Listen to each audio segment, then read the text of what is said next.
Hey everyone, just a reminder that I'll be showing Pulgasari in 3D on July 31st at the Guild Cinema in Albuquerque, New Mexico. Ticketing and other information can be found at guildcinema.com. And because this is a movie that is very near and dear to my heart, I'm also putting out a little limited edition zine program pamphlet thing to go along with it. So if you're interested in that, you can purchase one of those along with your ticket. Yeah, hope to see you there and enjoy the show.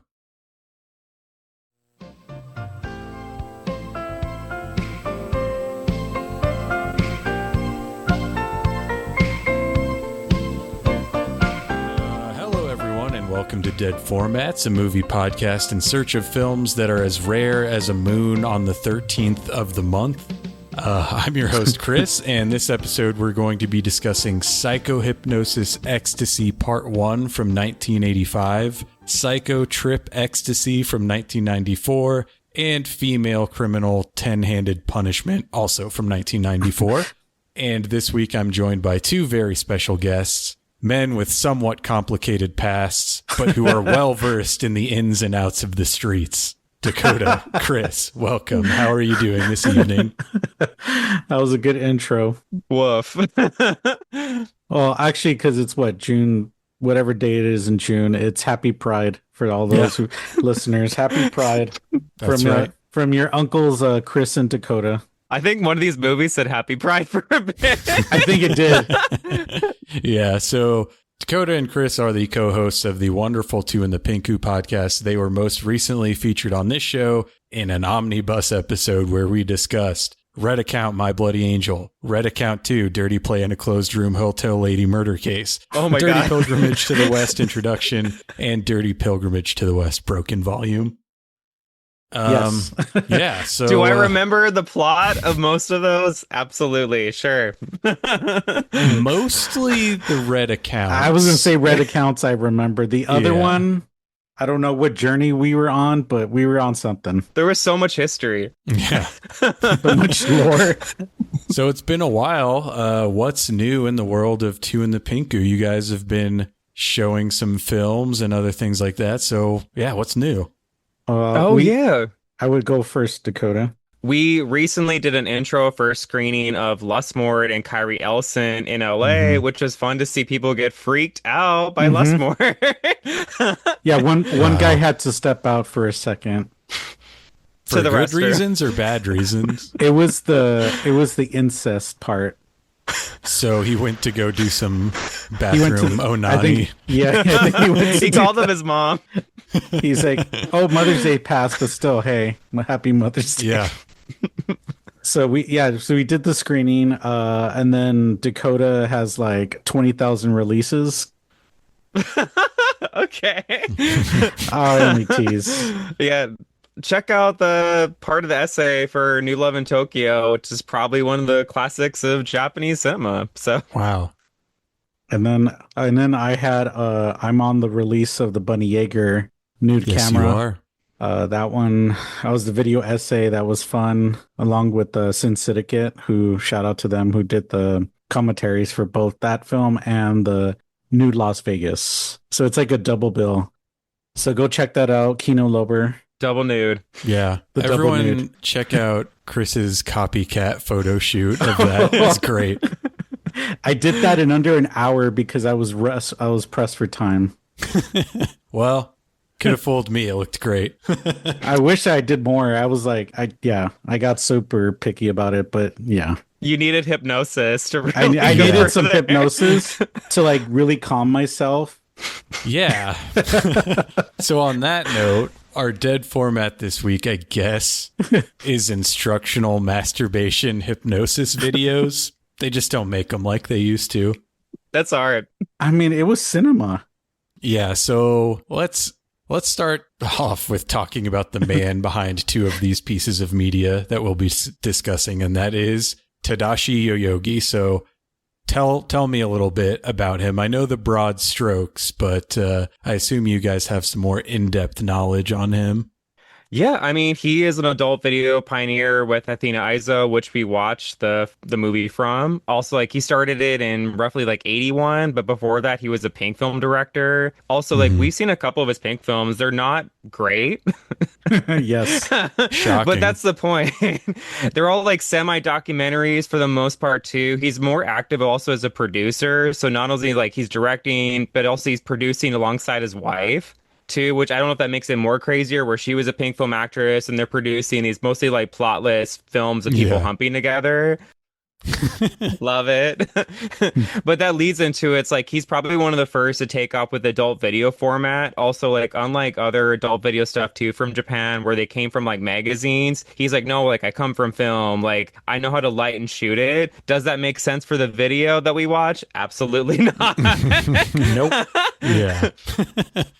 And yeah, so there's all that, but I guess at some point he became obsessed with hypnosis. Who wouldn't? So these two things, one is a CD called Psycho Trip Ecstasy. Hmm. The other one's a laser disc that I have called Psycho Hypnosis Ecstasy. Ooh. I guess we can start with the CD or Yeah, the CD's fine. Let's get into it. yeah, so it's just like very basic synth music while Tadashi Yoyogi, well, there's an instruction booklet, right? You you create a pendulum, you listen to the CD, and you hypnotize yourself and listen to Tadashi Yoyogi talk to you over synth music while women moan in the background. It also takes a while for them to start moaning too. Yeah, it does. It does take a while. And I guess that's kind of the long and short of it. I mean, I did listen to it, but there's not like that's kind of it, you know? I mean, when we were listening to it, I think we were also doing a few other things, or I was kind of doing some, I think I was grading a little bit, and it's just, you know, Okay, what we did is I found out that he was a fan of Rajneesh, like the spiritual guru slash cult that was based in Oregon for a bit. So then while this was playing, we decided instead of like playing the Netflix documentary, like was it West Wild Country, Wild West Country? Wild Wild West or something like I think that. it's Instead of Wild, playing Wild that, Country, we played yeah. the Country. SNL skit that spoofed it. That was our Ah. research. That was our Yes. research. Yeah, so when you said Rajneesh, I didn't recognize that, but I have seen that documentary, so I'm vaguely aware. But yeah, I kind of was just like listening to this while I was taking notes for this podcast, and I'm like, all right, I guess. I mean, Where is your hand going? Right? You're all like, yeah, it's hard to type. no.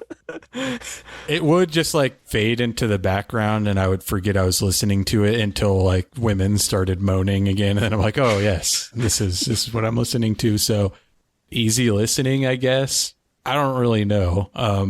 I mean, he did a series of these in the 90s. I don't think they're all hypnosis related. Also, like for sure, there's a weird kind of micro genre of like Japanese sex done as recordings. I'm thinking too, it's like Naomi Tani had an album as well, and then also her follow-up Junko Mabuki, where like she had almost a cassette tape that they were like, this is made for truckers on lonely nights, and it's mostly spoken word, random music, and then one actual song slapped in the middle of the CD.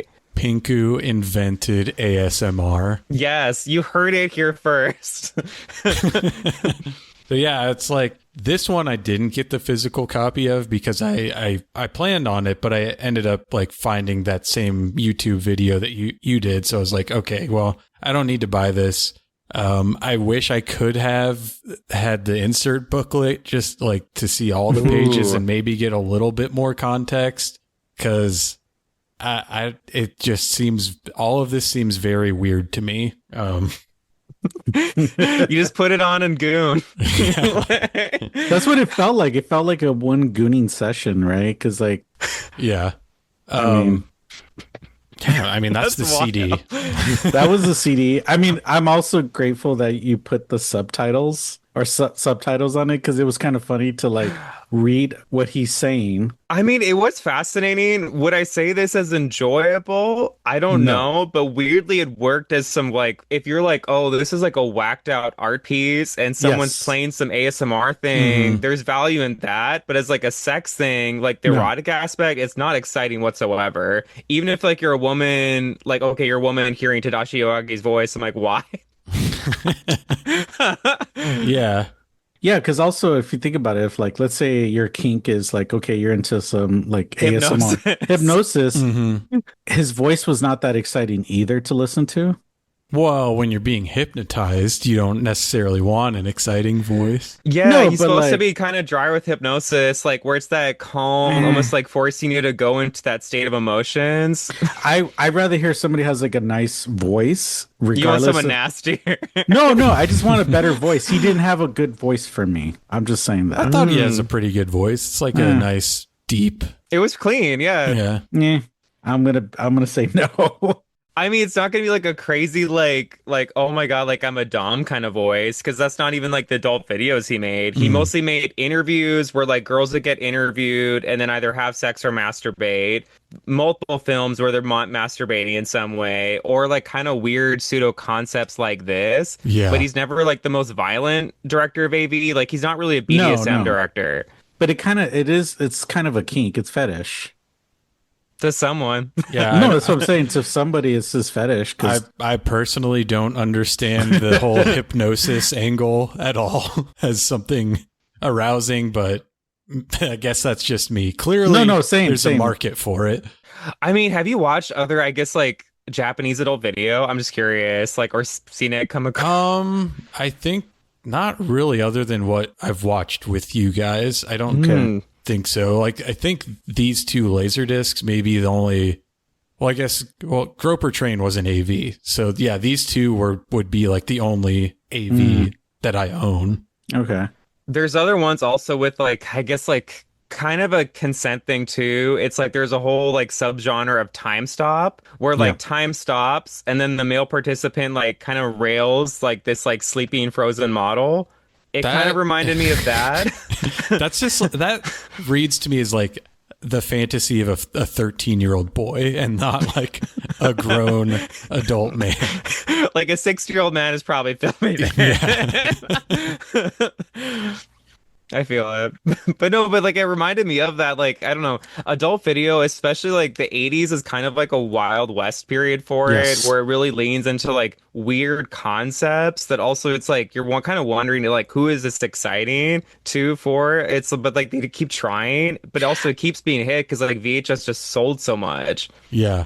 Also, it's like they were experimental. They were the most experimental in AV, where they were trying different techniques, video like editing, kind of like playing around and different also motifs and themes. So it's not like a regular film in Yeah. itself. It's more of like, okay, let's see what we can get away with.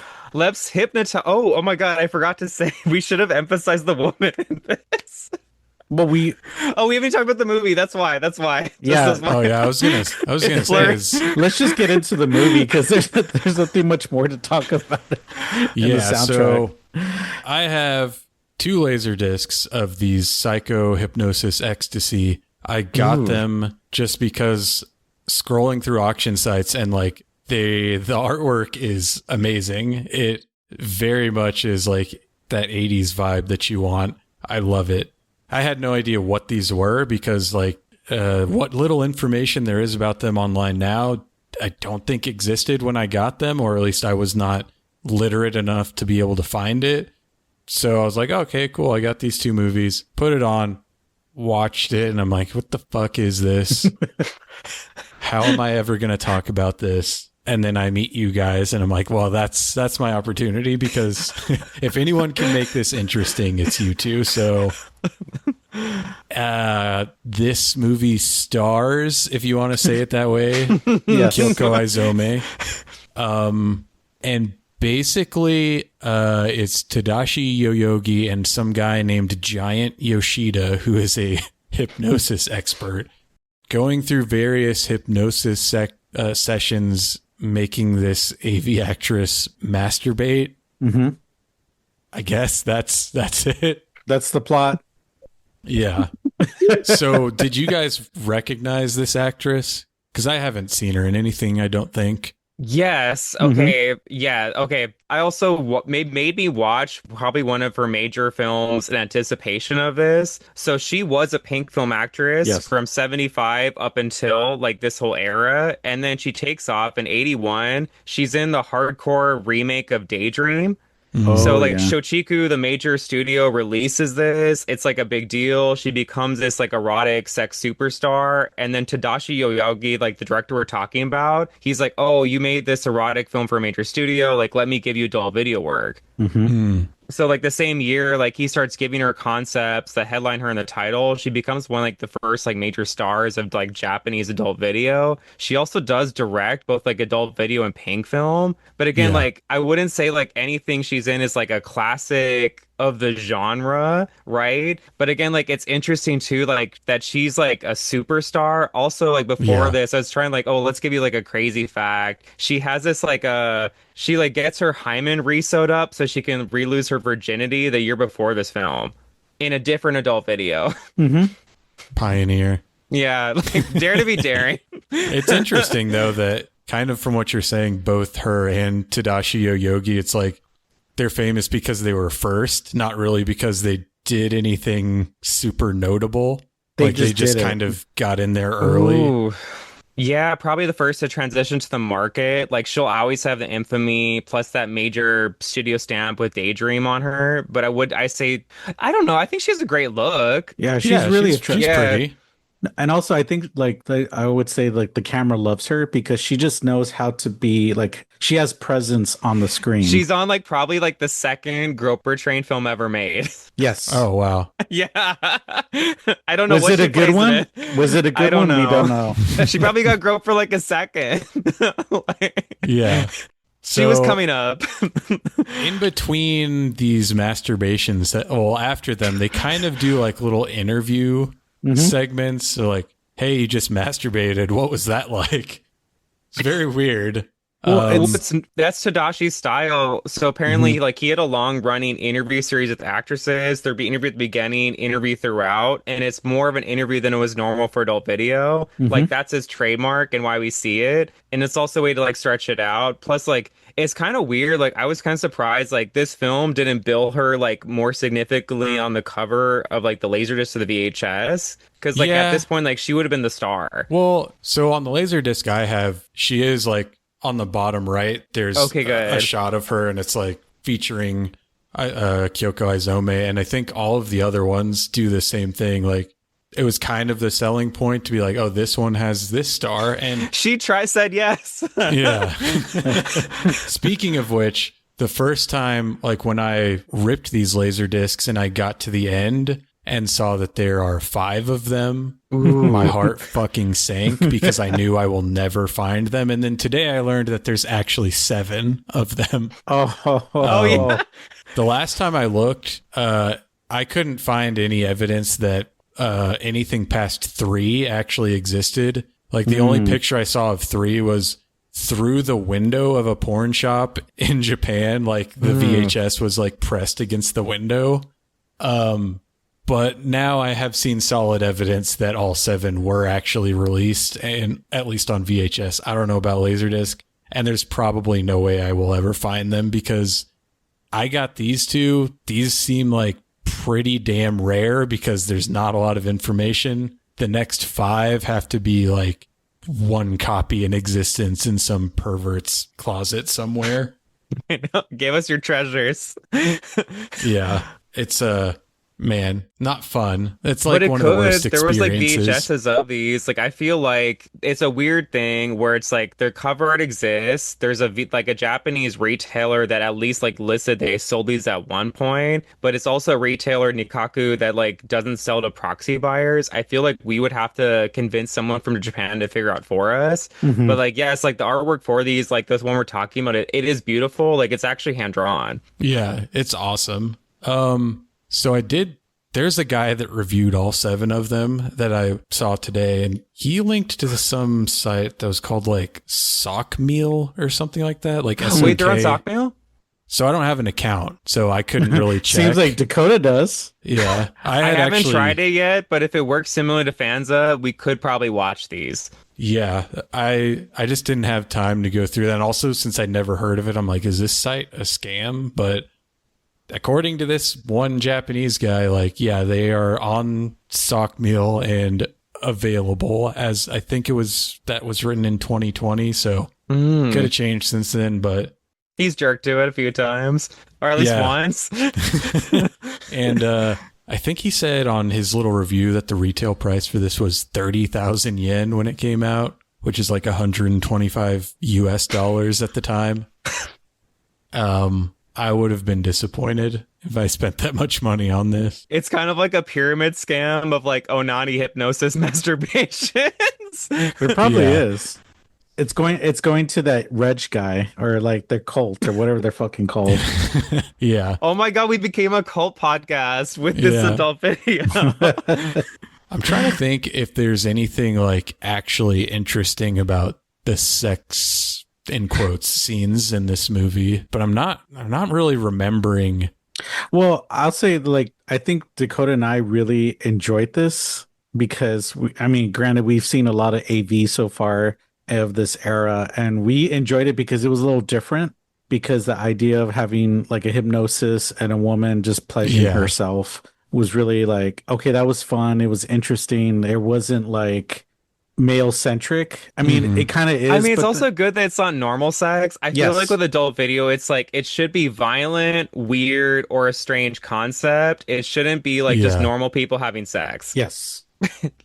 And also what we loved, or I loved, is seeing the band, the band genital area again, because we've seen some other Pink films and other films in general that don't show, like they kind of show, but it's kind of like angled in a way. I miss that blurred, like that little like censored thing. I just love that for some reason.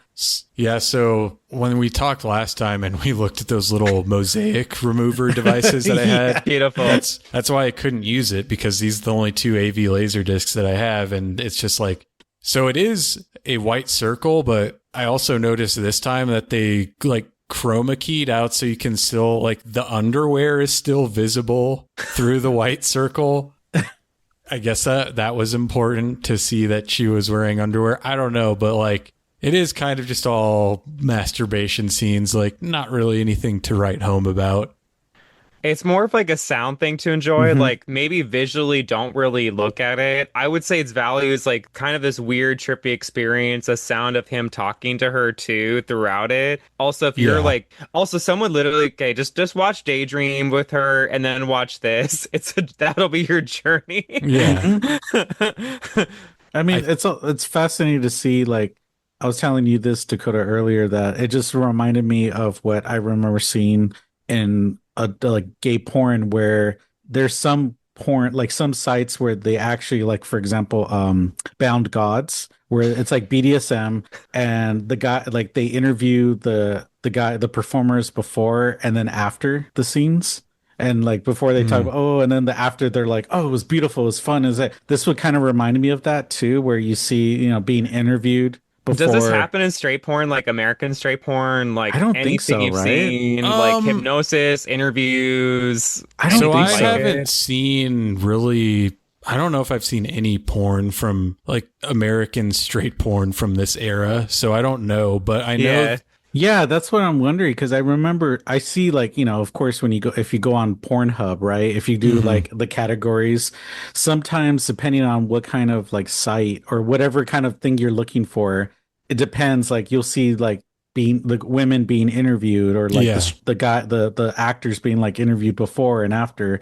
I don't remember seeing that much, but like for sure I've seen a lot of gay porn where I see like I almost quote it, actors getting interviewed, or it's like when the gay for or straight or a gay for pay, where they talk about, oh, this was my first time, blah blah blah, and then it's like, is it your first time? Yeah, I would say that probably in straight porn it is kind of the same, where it's like it happens in those like set up scenarios where there is like some weird conceit of like a taboo is being broken, or like, yeah, it's my first time or whatever. Yeah. quote unquote first time.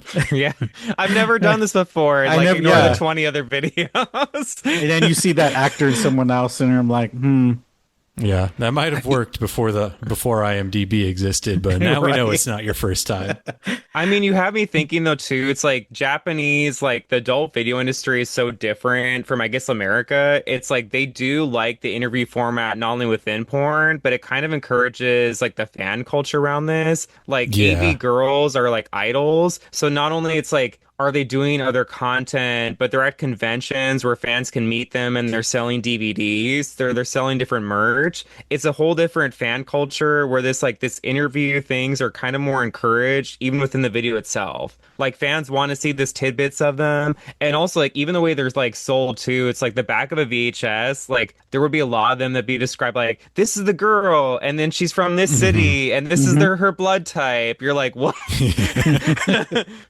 yeah. I mean, we saw this kind of in even the live shooting or in some of the Roman X, the Hanbons, and we see it in like other Nikatsu stuff, like the later period where they did an interview with, or like at a love hotel or Yeah. something. And it's kind of like, it's kind of interesting, but then when they show the sex, you're like, oh, this is boring. Yeah. Yeah. That's why I think I love this setup, because it's her by herself. Then you get the guy just talking over, and she's just, it's very interesting. I think that's why I think I liked it compared to the other stuff we've seen. I think my favorite part is probably just like this little smattering of psychedelic visuals that Yes. sometimes Oh my pops God. up. Yes. I loved that. You get Like now you do it. rotating shapes and just like, 80s AV club bullshit. Like, We're at the planetarium Yeah. and we're masturbating. Yeah, you're sitting and you're looking up and you're just like rubbing one off. Like, Yeah. much like Miss Izome in this film. That's a star. she went to town. I thought it was like amazing. She rubbed that underwear like no one else. I'm just kidding. Yeah, I mean that was that, and I knew like there's no plot to this, so I had, rather than watching both of them at the same time, I had to back it with something that potentially had a plot, and boy does it. Something. Yeah, so that kind of brings us to female criminal 10-handed punishment from 1994. It's like, 10. I was Yeah. like, oh yeah, 10. I brought this little group of films up the last time you guys were on the cast. You will sometimes run into these types of things when you look at Japanese auction sites that they're not hard to access at all, but nobody cares about them. Like we're the first 3 people to log this on Letterboxd, even though it was readily available on DVD. And as we were talking about earlier, it now has a Blu-ray release. I'm not sure if this specific one does, but I know other ones in the series were in like a Blu-ray box set. So yeah, it's like not hard to, like if you were to go on Yahoo auctions right now, you would be able to go buy this. But prior to this, no one really just took the time to grab it, rip it, and try to subtitle it. I feel like that's the worst. It's like where it's something that is lost, but it's like no one's like caring or vibing with it. No one's even like questing for it, right? It's kind of ignored Yeah. media. I agree. I think that's a lot of the stuff that I buy. So like I said, I bought the Psycho Hypnosis Ecstasy just because it had great artwork, not because of what it was. A lot of the stuff that I buy is the type of shit that absolutely no one will care about, like a promotional video for like a hair regrowth treatment that was like 15 minutes long, that they would be like, oh yeah, here's what it's like, the equivalent of like a Rogaine promotional video. Like no one cares about these sort of mass-produced industrial, like you were meant to watch it once and throw it away. But that's what I find interesting, because no one else really cares about it, so it's just going to be lost. Like genre films, there's a few out there that are like holy grails for people, but everyone else is looking for those, so it will eventually be found if it's out there and exists, and it will be for a price that I myself would not be willing to pay. So it's like, that's all fine and good. I don't actively seek it out because I'm not going to get it anyway. No, I feel that. I mean, what's the most you would pay for something? I guess it kind of depends. I guess being part of that Discord helps because I will know if someone else has interest and I can just cede to them and let them do their thing. If it was like some scenario where everyone else on that Discord was like, no, I'm completely broke, I can't buy it, and it was something that I was super interested in, maybe a couple hundred at the most. Okay. Yeah, because for the most part, like, there's a few out there that are expensive, but they're only expensive because people already know about them and they've already been digitized. So those are more situations of like, I would really love the digitization to be better. Mm-hmm. Am I personally going to spend $300 so that I can digitize it myself? If, like, it's already out there, just Right. Whoever did it didn't know what they were doing. Like biotherapy, for example. I don't know if you guys have seen that. Yeah. The only rip out there is fucking terrible. Ooh. But the VHS is quite expensive. So that's one of those ones where I might spend money on it. But other than that, I don't think I've spent, I think oddly enough, the most expensive things I've bought for this sort of pursuit are like a series of knockoff Russian Ninja Turtle books. I mean, I support that. Yeah, so there's like I've talked about one of them earlier on the season, but there's like a whole series of Ninja Turtle books that were made in like the 90s that they would just be like, "Oh, here's Ninja Turtles versus the Tall Man from Phantasm. Here's Ninja Turtles versus Puppet Master. Here's Ninja Turtles versus Predator." Make it better. Yeah. I mean, what is there a holy grail out there for you guys, and how much would you pay for it if you had to get it?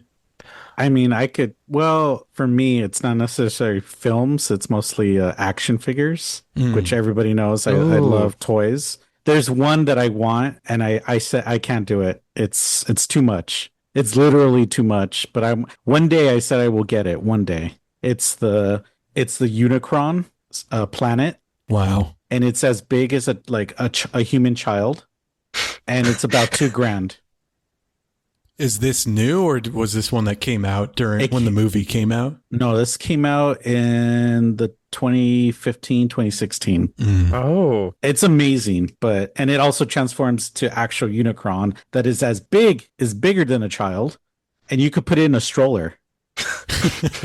And you would put it in a stroller. I would put it in a stroller, but it's $2,000, and I don't know if I want to spend $2,000 on that. No. But I think Dakota, what are the things that you've been looking for? Oh, I mean, I look for pink film a lot, but I guess also too, like with Japanese auctions, it's so hard because like even more of a general search comes across like adult video thrown into the mix.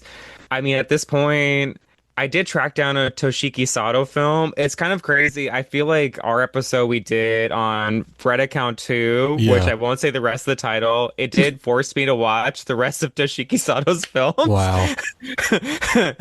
But no, like I really liked it. We got one recently too. I think other than that, maybe some of the other pink film directors, like Zeze has maybe at least like one or two still like that rod on VHS. Sato is like, okay, he's getting the restorations. Who cares?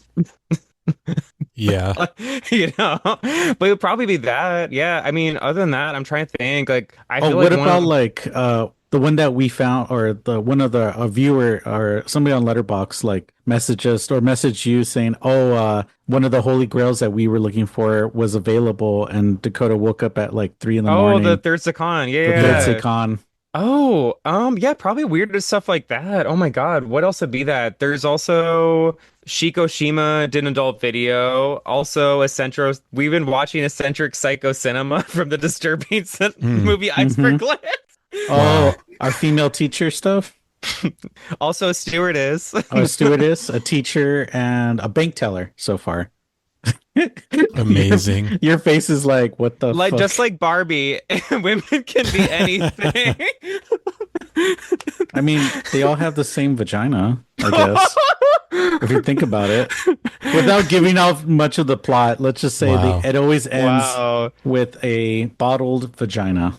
But we haven't watched the two dog ones yet where they get like put in a cage. Ooh. Again, you came to the right place to listen to like us talk about Yeah. AV.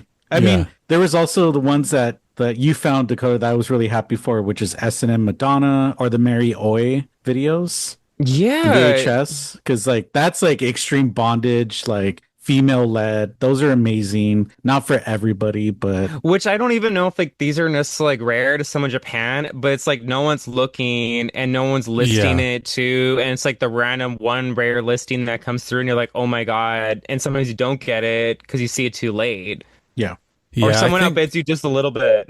that's kind of more my outlook on it is that like it don't really have something that I'm super looking for. It's like the Holy Grail is something that I personally don't even know exists. It's just something that I'm going to stumble on, get, and become obsessed with for whatever reason. It's more of these hypnosis videos. Oh yeah, if there was a listing on Yahoo Auctions right now to get all 7 laser discs, I would I'd probably drop some money on that. But the knowing artwork that- alone. Yeah, Yeah. it's beautiful. But back to female criminal 10-ended punishment. So it was produced by King Records, which is a large record label in Japan. It is part of the Super Historical Drama series, of which there are at least 4, which I know because I own them, but there are possibly as many as 14 in the series. I think we had discussed watching a different one the last time we spoke, but I went with this film because chronologically it's the first one to come out of the 4 that I own. Directed by a dude named Nobuyuki Sakai, not a director of any note. His most popular film on Letterboxd is Ninja Vixen's Forbidden Paradise from 1999, and it has 45 logs. It's a hit. Yeah. I mean, it's crazy because, like, when you ask us too, it's like, okay, like, who is this, right? I was surprised that we watched a film that was competent by someone I didn't know, Yeah. regardless of how convoluted the plot was, right? So it's like, okay, who is this? Apparently, he was more active in TV, mostly as an assistant director for at least from the late 80s, and as still into like 2019. Maybe he has further credits now that I'm just not aware of too, because of Wow. like what his role is. But again, like he mostly did TV. He still was an assistant director throughout those, and then he would sometimes direct like a TV movie or something that's more like, even though it's on film, it's meant for video like this. Yeah. But he did, Akira Aiga did bring him in for one Pink film in 97. Wow. I haven't watched it yet. Yet. Yeah. The lead is Ike Watanabe. He's starred in 128 films, some of which people may actually recognize. He was in Kiyoshi Kurosawa's film from 2024, Chime. He also had a bit part in Gamera 3, Revenge of Iris, which I've seen. Other than him, we have Miyuki Komatsu as Io. She was a gravure idol that appeared in the Death Note live action film, the Japanese one, not the American one. And she was also in Gamera 2 Attack of Legion and also Gamera 3 Revenge of Iris. But there is one person that we should shout out that you guys tipped me off to, and that is Yumi Yoshiyuki. So tell us a little bit about her. Yeah, I mean, I actually thought this was cool. Like, okay, you sent us this too, so it's like whenever like someone sends me something to, I guess like us watches, I like to correct the TMDB credits for Letterboxd for us. I know you also do this, we all do this, we're all nerdy, love that. But I was like, oh, she appears in this film. So again, like she is like one of probably like the iconic Pink film actresses of the 90s onwards. She debuts with Toshiki Sato with his film Naomi. Also, like, she was always known as kind of like, she looked young, but played like the MILF. And she was known as like, she was the Pink film actress who had a rack. So sometimes they throw with like a younger actress from adult video, like who couldn't act. Right. So like, she was always building them up. People will definitely have seen her, like Sato. She's in Refuerza that just came out. Like she's a housewife who gets awakened and goes on the road. She always is really fun. She's still directing. Also, she's kind of like, she's fun to follow if you're on social media because she also sings and she's also gone to like AI aging filters for her face. I love her. God. Love her. Yeah, she was also in the film we reviewed on our recent episode about vampires. Yeah, she played the older which one? vampire. From Twilight Dinner. She's the older vampire sister / lesbian. Wow. and she shows her breast very beautifully. She's always like, oh, She looks great. she looks amazing, and her hair, like I said, playing a kind of an aged vampire, it really works for her. Yeah. Yeah. She's At like 20 something. She seems like she's pretty tall too, just from seeing her in this. So I could definitely see her being like a vampire mistress of some sort. It's cool. She also, like, her best roles are kind of more evil, which is like, it was kind of fun. She's also in another one. I guess like the V Cinema Discord was the one to share this. Erotic ghost story, female and he. Erotic, Yes, I erotic think it's female ghost and he.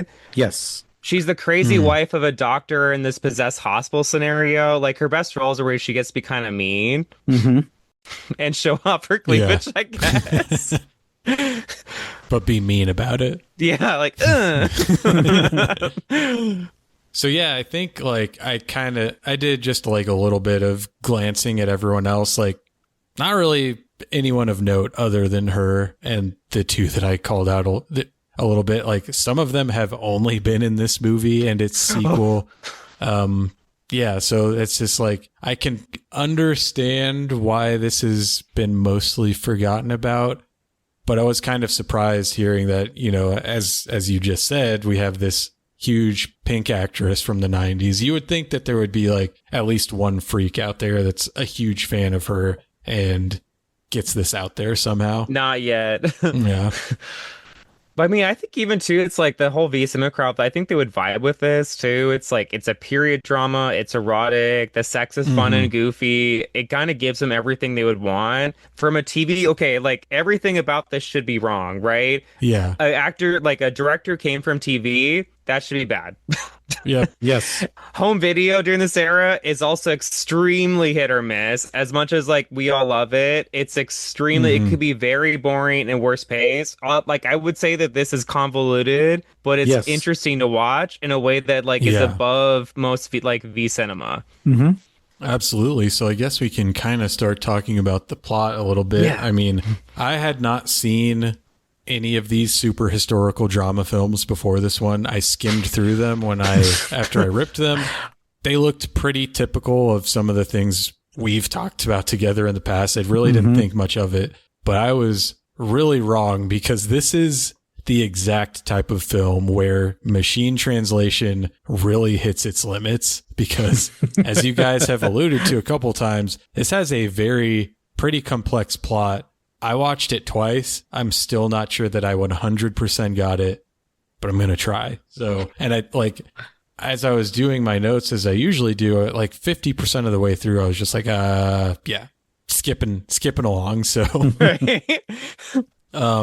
it begins, it lets us know that we are in Geishu, Hiroshima to start off with. And there's a little montage with some voiceover about our main character, Inushichi, having already lost both his parents. For the sake of his own life and his young siblings' lives, he received tattoos as punishment on 3 separate occasions. The first was for stealing, the second was for gambling, and the third time, they don't say, but I think it was for stealing again. However, unable to overcome their poverty, his siblings rushed to their deaths. After that, the man abandoned his home and reportedly drifted to Edo. So, right off the bat, this thing is cooking. It's amazingly cut. I was shocked not only at this first scene, but throughout of just kind of the things you guys were just saying, like how much of an actual movie this is. Like this is an actual film. There's an actual set, which is shocking for like this type of movie. Yeah. There's a set, there's different angles. It's not all shot, reverse shot. There's camera movements. The costumes look like expensive. Yeah, it's legit. I wonder where they borrowed most of this stuff from. Yeah, they might have collaborated with Shochiku because they do get a thank you credit within this. Yeah, so I was wondering about that. I was like, either they borrowed the set from a bigger studio or they built this knowing they were going to shoot like 14 movies on the same set. I wasn't really sure. Roger Corman style. Yeah. After that, Inushichi is passing by a woman. He stops her, takes her into the woods. She's saying something along the lines of like, I paid you what I owed you or something. and he lifts up her skirt to have his way with her. But before he does that, a mosquito lands on her butt. He smacks it and licks the blood off. Mm-hmm. Gotta stay clean. Pretty gross. That night there is a robbery at a lumber store. A ninja-looking guy tunnels into it from beneath and steals some shit. And we get a little more voiceover that explains exactly what Inushichi's profession is. And it says, in this era, the total number of constables employed by the Minamimachi and Kitamachi magistrates' offices for city patrols was 24. Moreover, since they operated on a 1-month rotation between North and South, there were effectively only 12 men on duty. There's no way a mere 12 constables could police the vast city of Edo with its 500,000 samurai, 500,000 townspeople, and 1,504 districts. Therefore, they privately employed men known as okapiki, men with somewhat complicated pasts, but who were well versed in the ins and outs of the streets. So much like Dirty Pilgrimage, we are getting a major history lesson here. Too much history. I found all of it to be quite interesting. Oh no, I get it. It was honestly like, I was like honestly still wow, because like I feel like my experience of like seeing like history in their Sarah for Home Video would have been, have you seen Rape Man? No, I did mention it to someone I know a couple weeks or a couple days ago. But you should watch it. Like there's 7 mainline ones, and then there's 2 where like it's a period piece where he goes to Edo. Mm-hmm. So that's what kind of reminded me of. But even his Edo, like his 2 set are so much cheaper than this. Like they don't do as much as this is doing. Like this gives us so much backstory, lore, history, and characterization from the get-go. I was shocked that someone tried. Yeah, so I haven't seen any of those. I've been aware of them for, I don't know, like 15 years at this point. Never gotten around to it because I'm not sure if I would enjoy it. But along the lines of Psycho, Hypnosis, Ecstasy, the Rape Man series has some of the best VHS covers I've ever seen. Oh, yes, I love them. I would say that. Great costume. You've watched worse. Yeah. Okay. In that case, I'll probably check them out if I've seen worse already. So these Okapiki guys were hired by Doshin, basically police officer equivalents at the time, to gather information and do undercover work. And this movie, as it turns out, the main character Inushichi is an Okapiki, and what you find out pretty quickly into watching this is that this is essentially an Edo period noir film, which is not at all what I was expecting. But yeah, that makes it seem like so mysterious. It is. It is. Yeah. Yeah, as we'll get into it, like it does have so many noirish qualities. Maybe not aesthetically, but mysteries, Ben Patel, him investigating. Okay, yes. Okay, I believe all of these plot threads that don't actually go anywhere, and are just like throwing him off the trail. He should like smoked a cigarette or a pipe at some point. Yeah. So Inushichi and his master Genosuke go to the lumber supply store to investigate. The thief left no trace but stole 100 ryo without anyone noticing. But we do know from the scene at the break-in that a woman did see it. So this is kind of setting up our mystery. And then the next scene I had was quite funny to me when someone just yells, "It's a dine and dash." And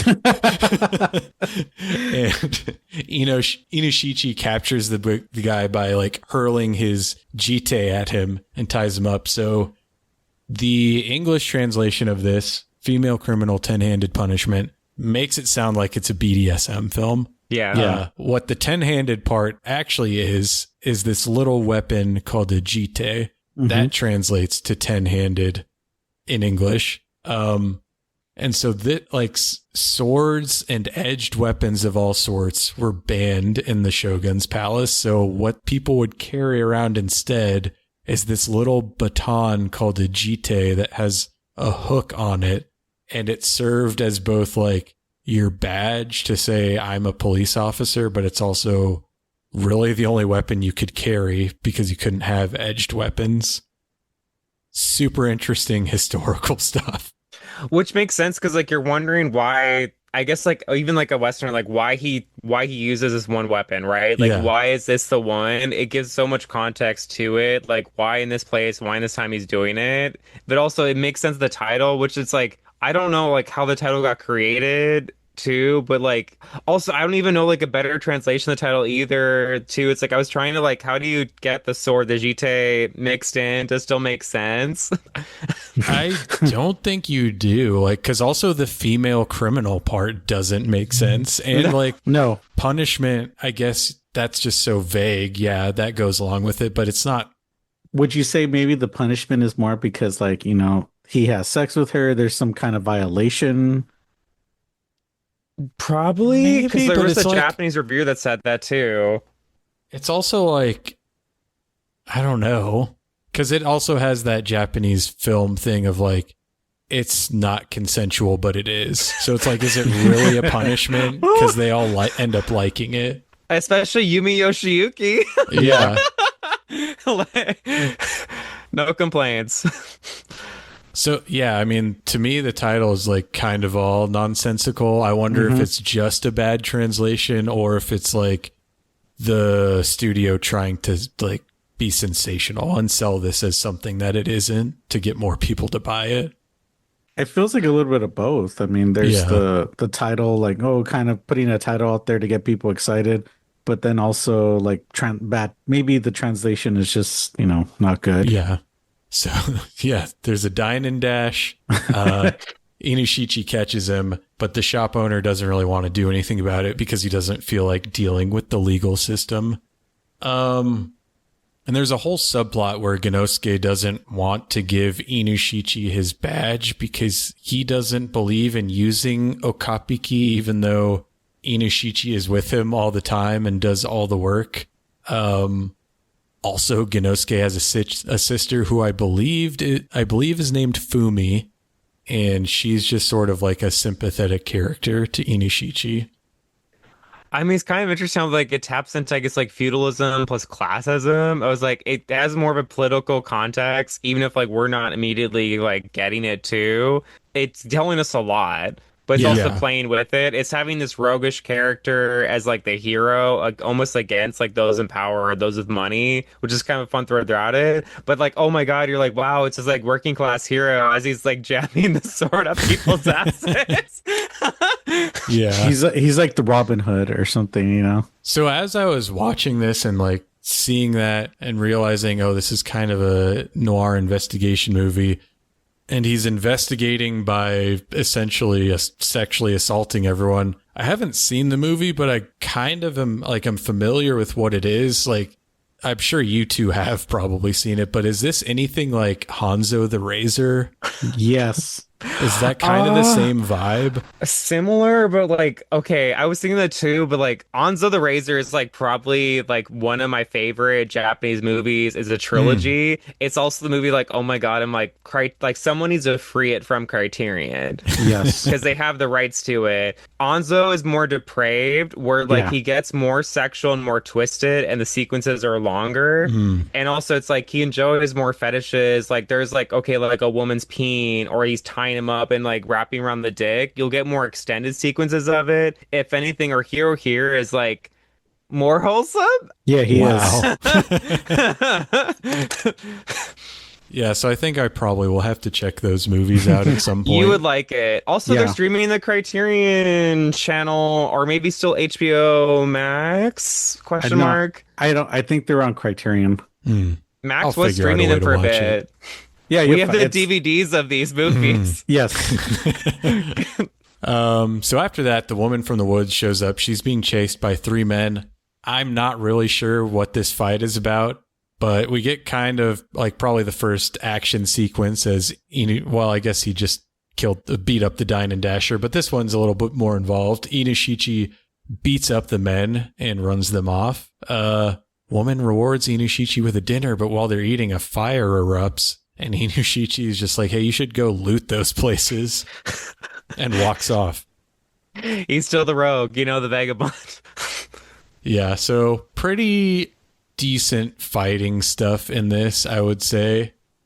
I was entertained by it. Again, you know, nice sets. For me, all of this is working still up to this point in the movie. Yeah, like that's what I'm like, oh my God. Like again, V Cinema, it's like the action sequences are typically worse than Yes. this. I was like, Yeah. wow, like they're trying. Like, okay, hey, let's hit the mark, let's do the note, let's react to it. I was like, wow, like this is fun. I don't quite get the plot fully as we're watching it, but like the action sequences they really commit to. And I'm like, wait, why are they committing so much to this movie? It's a super historical drama. Love it. You know what? Gotta teach us. Yeah, so we find out that the woman who witnessed the robbery is Osumi. I believe she is the daughter of Kami-sama, who is like the head honcho of Edo, I guess.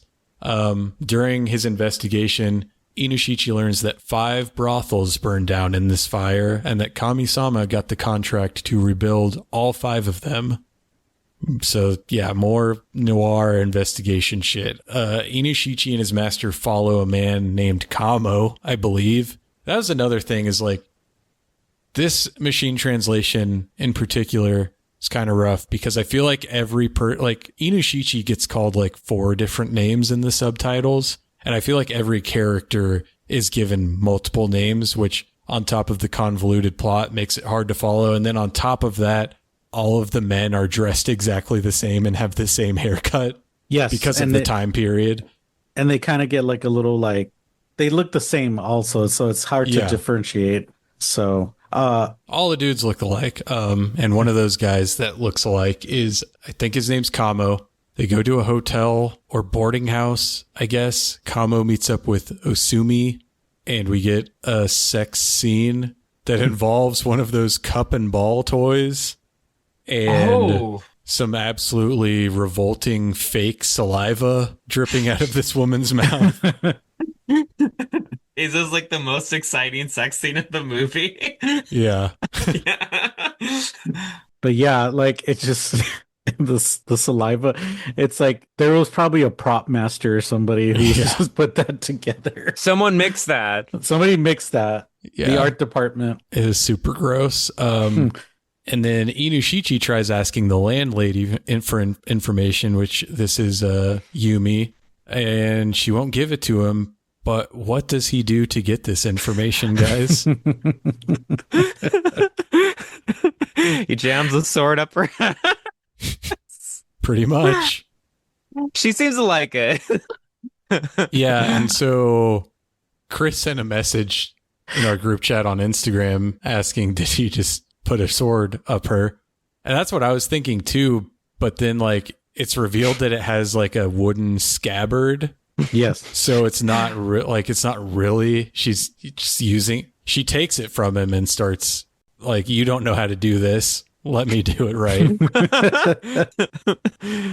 Little splinters. Yeah. I mean, it's kind of like a dildo if you think about it. Yes. A very long, thicker? Skinny dildo. Yeah. Oh, God. I don't know. It was easy to take. Yeah. I mean, she's done this before. Let's just say that. Clearly. Oh, God. So afterwards, Inoshichi and Genosuke get into a fight because Genosuke doesn't like what Inoshichi did to this landlady to get information. Inoshichi disarms Genosuke and Inoshichi is banned from the premises. The woman from the woods, who I don't think I ever found out what her name was, so I just kept writing that. She has a conversation with Inoshichi. I really did not follow it at all, and I don't think it's important to the plot. Mystical ramblings. Yeah. And Genosuke goes to a brothel to ask some questions and gets drunk. And when he awakens, he finds the girl he was with is dead from a sword slash to the chest. Genosuke is arrested, and now it's up to Inoshichi to clear his boss's name. And that's kind of where I hit my limit with taking actual plot notes for this film, because as is often the case, like we talked about with noir films, it starts to get very complicated. Yes. And then on top of that, just the problems with the machine translation and all of the different names and everyone looking like, there's like 3 characters in this that I know what they look like, but everyone else kind of looks the same. If that. But there are some like key scenes we should call out. There's like another sex scene where Inushichi and Osumi get together and he puts his jite in her as well. Gotta spread it around. Yeah, good times. He finds the lady from the woods. She dies. She also gets slashed in the chest in the same manner as the woman that was with Genosuke. So the mystery is mounting, I guess. And then there's a scene where he shoves his jite up a guy's ass. Oh, yeah. And then we see after is like the guy like kind of wiping his ass like, a little bit, like putting ice cubes or something. Yes. Did the same guy rub his leg though in one of the beginning sequences when he first got hired? See, that's the thing is like I don't know who this guy I don't know. is. It's hard to tell. Maybe it was. I thought he was the noble and the manservant kind of blur together, and it's like, okay, again, the hairstyles are slightly different, yes, but again, because everyone's so poised, it's hard to like even identify the characters too. Like Yumi, it's like, oh my god, like if I didn't know that she kind of looked older, I wouldn't have been able to guess her face in the lineup. I mean, yeah, it's hard to tell. I kind of thought that's who it was, like Kami-sama's equivalent to Inushichi, like his servant. But I wasn't 100% sure. Could be anyone. Because I think Kami-sama walks in on this and he doesn't really seem that upset. No, he's like, oh!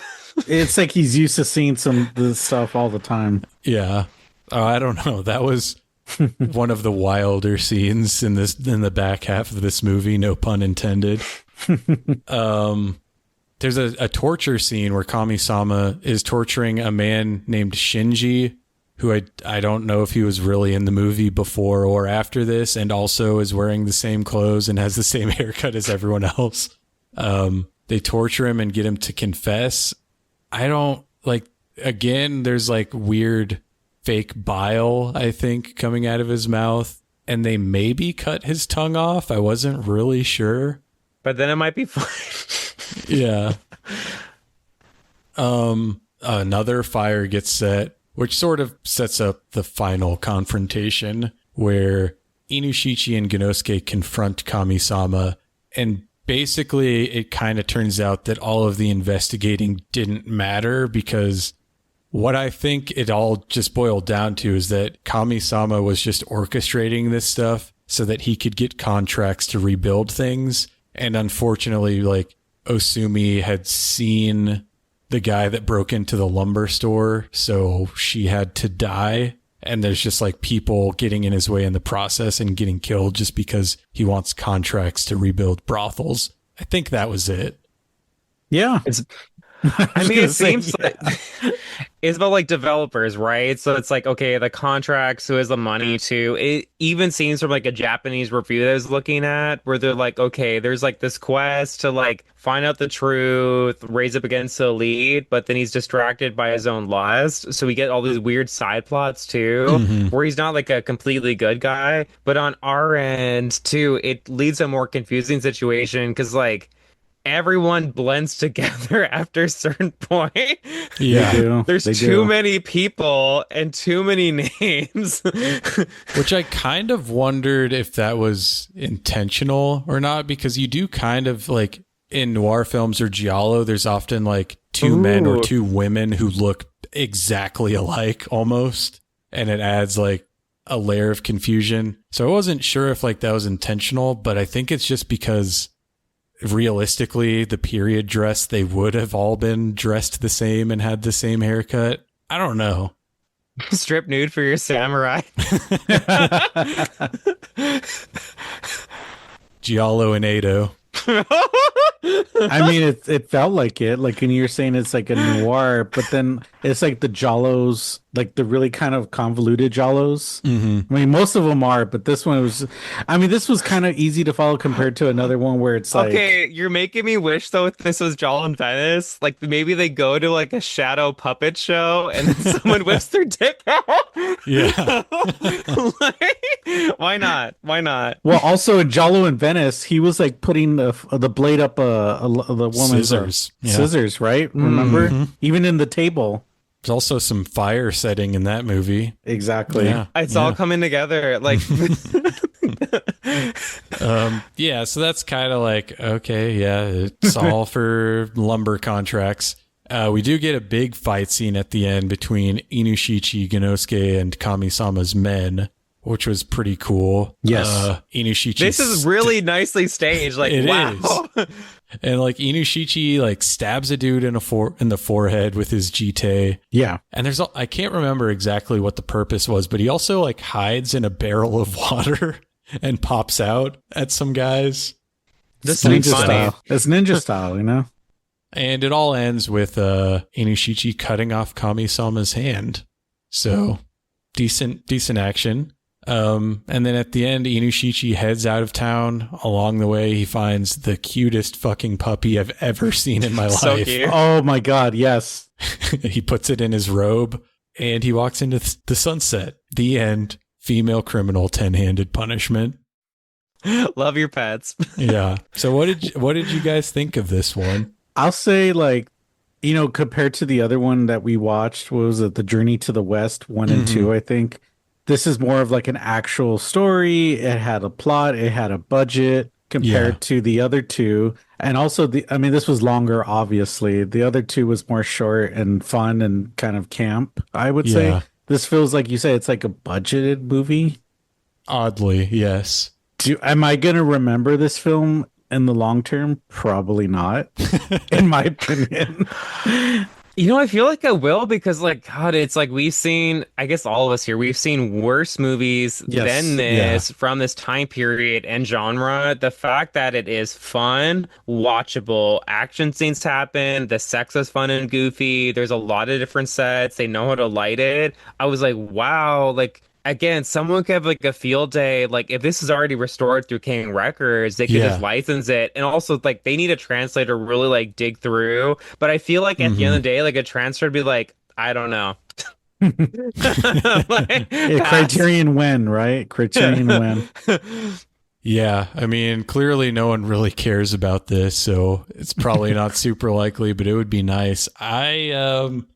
I think this might be my favorite first time watch for this podcast this season. Like I was shocked how much I enjoyed it, even knowing that I only understood about 60% of it the first time I watched it. I was vibing out hard with this. I thought it was a lot of fun. They managed to cram a stunning amount of plot into a 76-minute movie. Right? And it's also like plot in like the first minute. Yeah. I mean, that first scene in particular, that really grabs you because it's like just so snappy and like well put together. A very colorful movie in general. Yes. It's very nice to look at, even on this like kind of crappy DVD version that I had. Some interesting compositions, like some interesting shots, like actual camera movement. What is that? Yeah. Actual thought put into fight sequences. Would you say this is it feels like a TV movie or TV series? It feels like there's more than two of these. Like there are only two, but it feels like the type of thing where there's like 15 of them. Following this guy from town to town, solving crimes with his jite. I mean, quality-wise, it's better than TV too, because like we've watched like some of Masaru Kanuma's TV movies from this era. Yes. It's like again, like TV in Japan, it's like it's so like barely serviceable melodrama too from this period. The fact that this guy came from TV, worked with period dramas, and tried.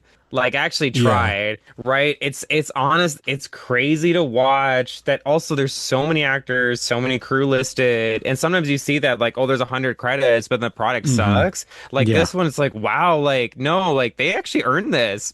I can't say that about a lot.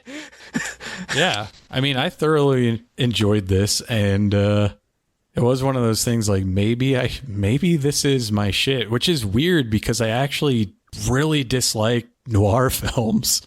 This is your noir. Precisely because they are so confusing and none of it ends up mattering in the end is usually how it goes. And it was weird to me that I liked this as much as I did, but I had a great time with it. I mean, I feel like when you said Ons with the Razor, if someone wants kind of like a slightly pervy thing, but that's also not as like insanely sexual, this is like fun and goofy and uses action history more. Yes. Like it's kind of actually more like appealable, like, right? Like someone could watch this. Also, like, yeah, this is restored from King Records. Part of that box set or part of a box set. Yeah. And also, like, King Records seem like, unlike, I guess, like Nakatsu, they're not so heavy in the DNR. They're transferred that I kind of looked at one that was ripped from streaming. You could still see some grain in it. So again, like, it was like, wow, like, this is really nicely shot. Like, someone treat this as film. Yeah. I would maybe wonder if it is recommendable, though. That's something I was kind of thinking about earlier in the week because I was like, yeah, it's like a period piece Japanese noir action film and like the sex scenes are not super explicit. But then I was like, I feel like, watching the type of stuff that we've all seen over the years, you do become inured to the fact that, oh yeah, all of the sex scenes are non-consensual. And that's just going to be a hard line for so many people. So I was like, yeah, you can't recommend it to normies. Yes, for sure. Just because of that, that's just like something I was thinking about this week. I would say you could to a certain extent, but yeah, because I think other people would also freak out with like the way he just puts it in, like he just jams these things in them. Yeah, even though it is always presented as like period piece erotic comedy, I feel like there's enough there to kind of like make it okay. I don't know. I think we've all just been porn brained and we're porn brained. We stop Goonie. Yeah. It's one of those things like you do have to really think like, I know so many people that would not watch it because of the sex scenes, even though like if you take the plot out, it's not like they're extremely graphic or risque in any way. It's just that layer of the blurriness of the consent, we'll say, makes it unacceptable to a lot of people. And I totally get that. It's just, unfortunately, you do become desensitized to it at a certain point because it's in like a lot the Japanese films that aren't even explicitly made for adult content or like adult viewers. Like it's in horror movies in Japan. It's kind of pervasive in a lot of the media that I've seen from there. I mean, I would say most people would watch it because let's say the subs are there, right? As long as you have subs, people will watch anything because we've all experienced that where people are like, "Where's the subs? Where's the subs? Give me the subs now," because they can't handle watching it without with Google translators. Yeah. Something. Which I love when it says Pokemon or something on the Google Translate. Oh my God. When we watched the sequel, it said Pokemon. So I was like, what's the root word of Pokemon like that they're using and repeating this? Yes. Pocket monsters. Yeah, that's what Pokemon Two goes means. Hard. It's just like a shortened version of them saying English words. I mean, wait, did you peek around at 2? What's that? Did you peek around at part 2 of this? I did when I ripped them initially, but just like 15 minutes, watch for a second, and then skip forward. Like, so I don't remember anything really, but I'm definitely going to watch it. That's for sure. It's less dense for sure. Yes. I mean, I guess like if that's something we could talk about too. Like it's less dense. Also, it seems like more. It's like okay, it seemed like we're gonna do this. The first one's successful. Let's do a more longer episode. Things are more spread out. There's also like a monk priestess character at one point. Yes. It's more fantastical. Some of the visuals. There's not as like a dense thing compared to. We just kind of like blurred through. Like okay, we have to prepare for you. I mean, I know the cover has like a woman with what appears to be a steaming tea kettle shoved up her ass or something. Yes, it appeared. It doesn't make any sense. So, I mean, I'm definitely going to watch the 3 other films in this series that I have. You mean it's not like a volcano that you make in like a high school science experiment? Or that appears at the end of Dirty Pilgrimage to the West, Broken Volume. magic. Yeah. Yeah. Fun movie. I can't tell if it's because I've watched so many bad things recently. This is the greatest thing. Or if this, I think you guys are reinforcing that this is legitimately good in certain regards. Maybe not the most memorable, but there was effort put into it. Oh yeah, absolutely. I mean, I guess for me, I like the adult video a little bit more because it was more of like a vibe. Where it's certainly stranger. Yeah. With this one, like, it's not, even though I like it, I can accept that it's not like super original. Like, I'm sure you guys in particular have seen hundreds of movies that are basically like this at this point. Maybe not, though. I don't know. I feel like it tries much. more because even like history pieces in pink film tend to be pretty bad. Yes. Right? Again, like the exceptions are the exceptions, right? Like maybe it's like a Roman porno with like the earlier when they saw the sets, or maybe it's like a one-off like pink film too that tried. Like overall, them doing period pieces, like it's better if they do less of it and it's like a sequence and they move on. Like Sexy Time Trip Ninjas works because they like have a period piece, then they move into the modern, and it's a comedy. Yeah. Right? Like something like this, like, wow, like it tries. It kind of reminded me of like, there must have been some wackadoodle like interest in erotic period piece in the 90s, because for sure there was a gay one, like a gay pink director did one, and also straight versions of it, and also a lot of like female ninjas, like what is it, Shinobi? What's the name for a female ninja? What's the name? Okay, hello, I'm blanking. Okay. Come on, Google. I'm like, come on, Sakura Google. Naruto. Help me right now. One of those, yes. Fanfiction has taught me many words. But it seems like there was an interest in the 90s. Like, it's weird because, like, when you see with, like, 90s VHS in Japan, you can see identifiable markets, right? They will try anything and everything. Like, oh, like, we'll do Mahjong, right? Yeah. Mahjong is a community. Oh my God, boat racing. Let's do a boat racing movie. Let's make it a whole series. It's like, wow, like, how is this a series? Like, who's craving like these erotic period pieces? But apparently it was such a market where like younger audiences wanted to see this. I don't know why, but thank you. Apparently. So good times. That was Psycho Hypnosis Ecstasy, Psycho Trip Ecstasy, and Female Criminal 10-Handed Punishment. Rolls off the tongue. Yeah. So thank you guys for coming on here and breathing life into this dead format with me. Tell the fine folks out there where they can find you and anything you guys have got in the works. Well, you could find us on Two in the Pinku podcast. And also you could find us on Instagram. Where else, Dakota?